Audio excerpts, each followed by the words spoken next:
ገና ልጅ ቢሆንም አላህ ለእስልምና ልቦናውን ከፈተለት። እስልምናን በቀዳሚነት ከተቀበሉ ሙስሊሞች መካከል አንዱ ነው። በእስልምና ታሪክ መጀመሪያ የተመዘዘው ሰይፍ የእርሱ ነበር። ሰላም አለይኩም ወራህመቱላሂ ወበረካቱሁ። ዛሬ ልናቀርብላችሁ የወደድነው ታሪክ የታላቁን ሰሐባ ዙበይር ኢብኑል አዋም ሲሆን በመጀመሪያ ግን ቪዲዮውን ላይክ፣ ቻናሉን ሰብስክራይብ በማድረግ ሐሳብ አስተያየታችሁን ኮሜንት ላይ እንድታስቀምጡልን ስንል በአክብሮት እንጠይቃለን። ዙበይር ኢብኑል አዋም የሰለመው የ8 ዓመት ልጅ ያለ ሲሆን ወደ መዲና ሲሰደድ ዕድሜው 18 ዓመት ነበር። በሰለመ ጊዜ አጎቱ በጣም ተቆጣ። ጠራውም፣ ወደ ክህደት ተመለስ እያለም እሳት አንድዶ በጭስ በማፈን ቀጣው። ዙበይርም በፍጹም አልከፍርም ሲል በእምነቱ ጸና። ዙበይር የሰለመው በጣም ቀድሞ ነው። ያኔ ገና ልጅ ቢሆንም አላህ ለእስልምና ልቦናውን ከፈተለት። እስልምናን በቀዳሚነት ከተቀበሉ ሙስሊሞች መካከል አንዱ ነው። በእስልምና ታሪክ መጀመሪያ የተመዘዘው ሰይፍ የዙበይር ሰይፍ ነበር። ዙበይር ኢብኑል አዋም የነብዩ ሐዋርያ ነው። ነብዩ ሰለላሁ ዐለይሂ ወሰለም እንዲህ ብለዋል፣ ጣልሃና ዙበይር ጀነት ውስጥ ጎረቤቶቼ ናቸው። እነዚህ ሁለት ስብዕናዎች ከነብዩ ጋር በወንድማማችነት መተሳሰራቸውን ይህ ዘገባ ያሳያል። ዙበይር የአዋም ልጅ፣ የኹወይልድ ልጅ፣ የአሰድ ልጅ፣ የአብዱል ዒዛ ልጅ፣ የቁሰይ ልጅ፣ የኪላብ ልጅ ነው። በቁሰይ በኩል ከነብዩ ሰለላሁ ዐለይሂ ወሰለም ጋር በዝምድና ይገናኛሉ። እናቱ የነብዩ ሰለላሁ ዐለይሂ ወሰለም አክስት ሶፊያ ቢንት አብዱል ሙጠሊብ ናት። በጃሂልያም በእስልምናም ዘመን ስሙ ዙበይር ሲሆን አቡ አብደላህ በሚል ቅጽል ስም ይታወቃል። እርሱና ጠልሃ በአንድ ዓመት ውስጥ ተወለዱ። በተመሳሳይ ዓመት ውስጥም ሸሂድ ሆነው ተገደሉ። ጠልሃ በተወሳ ቁጥር ምን ጊዜም አብሮት ይወሳል። ዙበይር ሲወሳም ጠልሃ አብሮ ይወሳል። ጠልሃና ዙበይር በበርካታ ባህሪዎች ይመሳሰላሉ። ሁለቱም ባለጸጋዎችና የተከበሩ በአላህ ላይ ጽኑ እምነት ያላቸውና በጣም ጀግኖች ነበሩ። ሁለቱም በጀነት ተበስረዋል። ዙበይር አንድም ቀን ለጣዖት አልሰገደም። በጃሂልያ ዘመን ጸያፍ ድርጊት አልፈጸመም። ከአላህ መልእክተኛና ከሙሃጅሮች ጋር ተሰዷል። ወደ ሁለቱም ቂብላዎች የመስገድ ዕድል አግኝቷል። አንድ ቀን ሙስሊሞች ዳረል አርቀም ከተባለው ቦታ በድብቅ ተሰብስበው እያለ የአላህ መልእክተኛ ተገደሉ የሚል ወሬ ተናፈሰ። ዙበይር ወሬውን ሲሰማ እጅግ ተቆጣ። ቁጣውም እንደ ብርቱ የመሬት ነውጥ፣ ኃይለኛ እሳተ ገሞራ ወይም አስፈሪ መብረቅ ሆነ። ሰይፉን ከአፎቱ መዞ ይህንን አሳዛኝ ወሬ ለማጣራት ገሰገሰ። ከመካ ከፍታ ላይም የአላህ መልእክተኛ አገኙት። ምን ሆኖ እንደው ሲጠይቁት የሰማውን ወሬ ነገራቸው። ያሰበውንም አጫወታቸው። የአላህ መልእክተኛ ለእርሱም ለሰይፉም ድል አድራጊ የሆኑ ዘንድ ዱዓ አደረጉላቸው። አዎ ዙበይር የላቀ ክብር ሊቸረው የተገባ ሰው ነው። ለክብሩ ተከታዩ የአላህ መልእክተኛ ምስክርነት ይበቀዋል። ሁሉም ነቢያት ሐዋርያት አሏቸው። የኔ ሐዋርያ ዙበይር ኢብኑል አዋም ነው ብለው መስክረውለታል። ሰዒድ ኢብኑ ሙሰየብን በመጥቀስ ፈዳኢል እንደዘገቡት ዙበይር መካ ውስጥ እያለ ነብዩ ተገደሉ የሚል ወሬ ሰማ። ከድንጋጤው የተነሳ ሰይፉን ይዞ እርቃኑን ወጣ።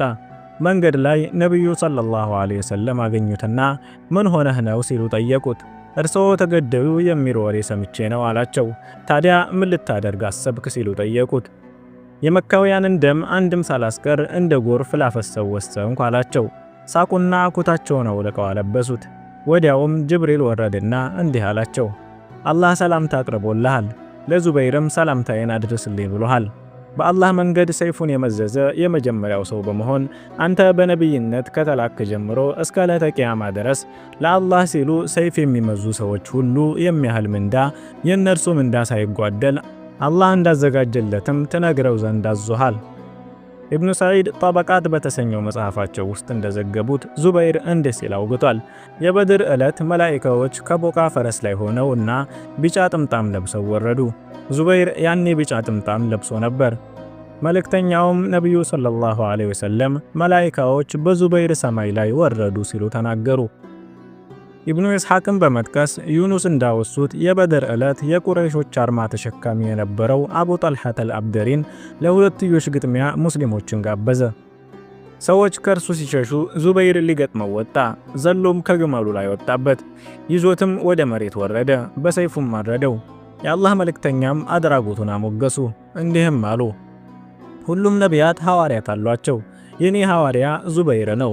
ሰዎች ከርሱ ሲሸሹ ሳይ ዙበይር ሊፋለመው ባይወጣ ኖሮ እኔ ፋለመው ነበር።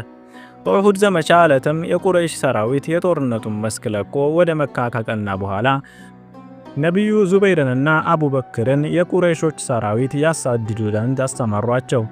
ይህን ያደረጉት ቁረይሾች የሙስሊሞችን ብርታት እንዲያዩና ወደ መዲና ተመልሰው ውጊያ ለመጀመር እንዳያስቡ ለማድረግ ነው። አቡበክርና ዙበይር 70 ሙስሊሞችን አስከትለው ቁረይሾችን ያሳድዱ ጀመር። የሚያሳድዱት ጦር ጊዜያዊ ድል ያገኘ ሰራዊት ቢሆንም እና አቡበክር የተከተሉት የጦርነት ስልት ቁረይሾችን ማስደንገጡን አልቀረም። የሙስሊሞችን ኪሳራ በተመለከተ ስሌታቸው ስህተት እንደሆነ እንዲያስቡ አደረጉ። በተጨማሪም በአቡበክርና በዙበይር የተመራውና ኃይልና ጥበብን ያሳየው ይህ ጦር ከኋላው በነብዩ የሚመራ ሌላ ጦር ያስከተለ እንዲመስላቸው አደረጉ። ስለሆነም ወደ መካ በፍጥነት ለማምለጥ ተገደዱ። የኤርሙክ ዘመቻ ዕለት በርካታ የሙስሊሞች ጦር ከሮሞች ግዙፍ ሰራዊት ፊት ሲያፈገፍግ ዙበይር በተመለከተ ጊዜ ትዕይንቱን መታገስ አልቻለም። አላሁ አክበር በማለት ወደ ሮሞች ጦር ገስግሶ ክፉኛ ጠቃቸው። ዑርወት ኢብኑ ዙበይር ማለትም የዙበይር ልጅ እንዲህ ሲል አውግቷል። የነብዩ ሰለላሁ ዐለይሂ ወሰለም ሰሃቦች የኤርሙክ ቀን ለዙበይር ከሃዲያንን አቃጥልልን እኛም አብረንህ እናጠቃቸዋለን አሉት። እኔ ሳጠቃ ወደ ኋላ እንዳትቀሩ አላቸው። አናደርገውም አሉት። ሮሞችም ብቻውን አጠቃ። ሰልፋቸውን ሰንጥቆ አለፈ። የተከተለው አልነበረም። ተመልሶ መጣ። የፈረሱን ልጓም ያዙና 2 ጊዜ ከትከሻው ላይ መቱት። አንደኛው የበደር ዕለት የተመታበት ቦታ ነበር። እነዚህ ምልክቶች ከፈጠሩት የአካሉ መሰርጎድ ውስጥ በልጅነቴ ጣቴን እያስገባሁ እጫወት ነበር ይላል። አብዱላህ ኢብኑ ዙበይር አብሮት ነበር። እድሜው 20 ዓመት ነበር። ከፈረሱ ላይ አወጣው። አንድ ሰውም ወከለለት። ዑመር ኢብኑ አልኸጣብ እንዲህ ብለዋል።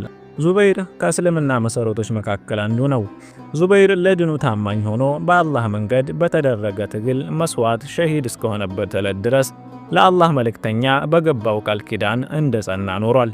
ሐሳን ኢብኑ ሳቢት የተባለ ገጣሚ ይህንን በማስመልከት እንዲህ ብሏል። ለነብዩ የገባውን ተጠብቆ ቃል ኪዳኑ ዝንፍ ሳይል ከቅንፍኖት ሆኖ የእርሳቸው ሐዋርያ ተረዳት። ቃሉን ከተግባባው ዋዶ ፍትህን ከቃሉ አዋህዶ የእርሳቸውን ጎዳና ጠብቆ የሐቅን ወዳጅ አጥብቆ ዕውቅ ፈረሰኛ ጀግና ታዋቂ ስመ ገናና እስልምናን በመታደግ ያካበተ ክብር ዝና ታላቁን ነብይ ሙስጠፋን ከጠላት ጥቃት ተከላክሏል። ዝንብ እንኳን እንዳያርፍባቸው ነፍሱን ሽጦ ግዳይ ጥሏል። በገፊ መንዳው ጌታ መቼም አያልቅበት ስጦታ። የአላህ መልእክተኛ ነብዩ ሰለላሁ ዐለይሂ ወሰለም እንዲህ ሲሉ በጀነት አብስረውታል። ጠልሐና ዙበይር ጀነት ውስጥ ጎረቤቶች ናቸው። ጀነት ውስጥ የአላህ መልእክተኛ ጉርብትና ታድሏል። ኢብኑ አባስ ስለ ጠልሐና ዙበይር ተጠይቀው እንዲህ ብለዋል። አላህ ይዘንላቸው። በአላህ እምላለሁ ሙስሊሞች፣ ሙእሚኖች፣ ደጎች፣ አላህን የሚፈሩ በጎ ሰሪዎች፣ በላጆችና ንጹሃን ነበሩ። ቡኻሪና ሌሎችም እንደዘገቡት ዙበይር የተገደለው በ36ኛው ዓመተ ሂጅራ በወርሃ ረጀብ ሲሆን ገዳዩ አምር ኢብኑ ጀርሙዝ ይባላል። ለዙበይር አላህ ይዘንለት። ቪዲዮ ከተመቻችሁ ላይክ፣ ቻናሉንም ሰብስክራይብ እያደረጋችሁ ድጋፋችሁን እንድታሳዩን ስንል በአክብሮት እንጠይቃለን።